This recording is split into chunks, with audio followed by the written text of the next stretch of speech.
আসসালামু আলাইকুম। যদিও এটা আমাদের নিজেদের কোনো খামার রিলেটেড ভিডিও না, তবে আজকে আমরা এই ভিডিওর মাধ্যমে আপনাদেরকে জানানোর চেষ্টা করব যে আল্লাহ তাআলা চাইলে আপনি কৃষিকাজ থেকে জীবনে কত বড় হতে পারেন। যেখানে কিনা মাত্র ৪ মাসে টোটাল রেভিনিউ ৩০ লক্ষ টাকার উপরে। বিষয়টা আপনাদেরকে ১ম থেকে বলি, যখন আমরা চরের জমিগুলো চাষ করছিলাম তো ওই সময় আমাদের হাকিম কাকার সাথে দেখা হয়, যিনি কিনা একজন কৃষক এবং শসা ব্যবসায়ী, মানে তিনি শসার চাষ করে থাকেন। তো আমাদের কৃষিকাজের প্রতি আগ্রহ দেখে সে আমাদেরকে বলছিল যে তোমরা চাইলে আমার এখান থেকে ভিডিও করতে পারো এবং আমি তোমাদেরকে কৃষিকাজে যথাযথ সাহায্য করার চেষ্টা করবো ইনশাল্লাহ। তো এখন আমি আপনাদের একটা ধারণা দেওয়ার চেষ্টা করি যে মাত্র ৪ মাসে কিভাবে ৩০ লক্ষ টাকার উপরে টোটাল রেভিনিউ করার চেষ্টা করছে। তো মূলত সে আমাদের চরে প্রায় ১৬ বিঘা জায়গার উপরে শশার চাষ করছে, যেটার কিনা দাম মোটামুটি অনেকটাই ভালো এখনকার সময়। এখন হয়তো আপনাদের টাকার অঙ্কটা শুনে অনেকটা লোভী হতে পারে, তবে কাকা আমাদেরকে বলছে যে সে কিন্তু এই পেশায় আজ থেকে জড়িত না, প্রায় অনেক বছর যাবত, এবং তার অভিজ্ঞতার ফলে কিন্তু সে এই পরিমাণ ইনকাম করতে পারে। তো আমাদেরকে সে কিছু টিপস বলছে যে কি কি বিষয় আমাদের প্রাথমিকভাবে মেনে চললে আমরা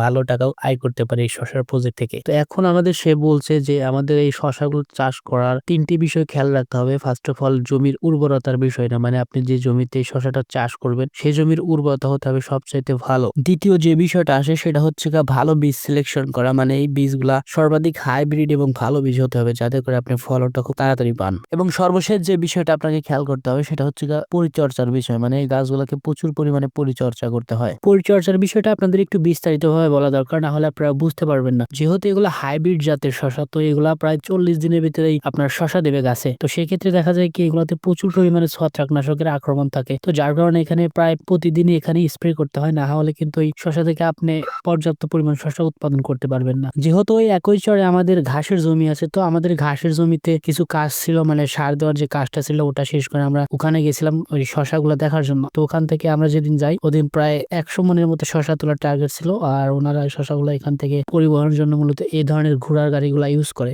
যেগুলোর মাধ্যমে তারা নদীতে নিয়ে যায় এবং এখান থেকে নৌকার মাধ্যমে সারা বাংলাদেশে সাপ্লাই করে থাকে। তো আজকে এই পর্যন্ত। আপনি চাইলে আমাদের ছোট্ট পরিসরে শুরু করা খামারের জন্য দোয়া করতে পারেন। আল্লাহ হাফেজ।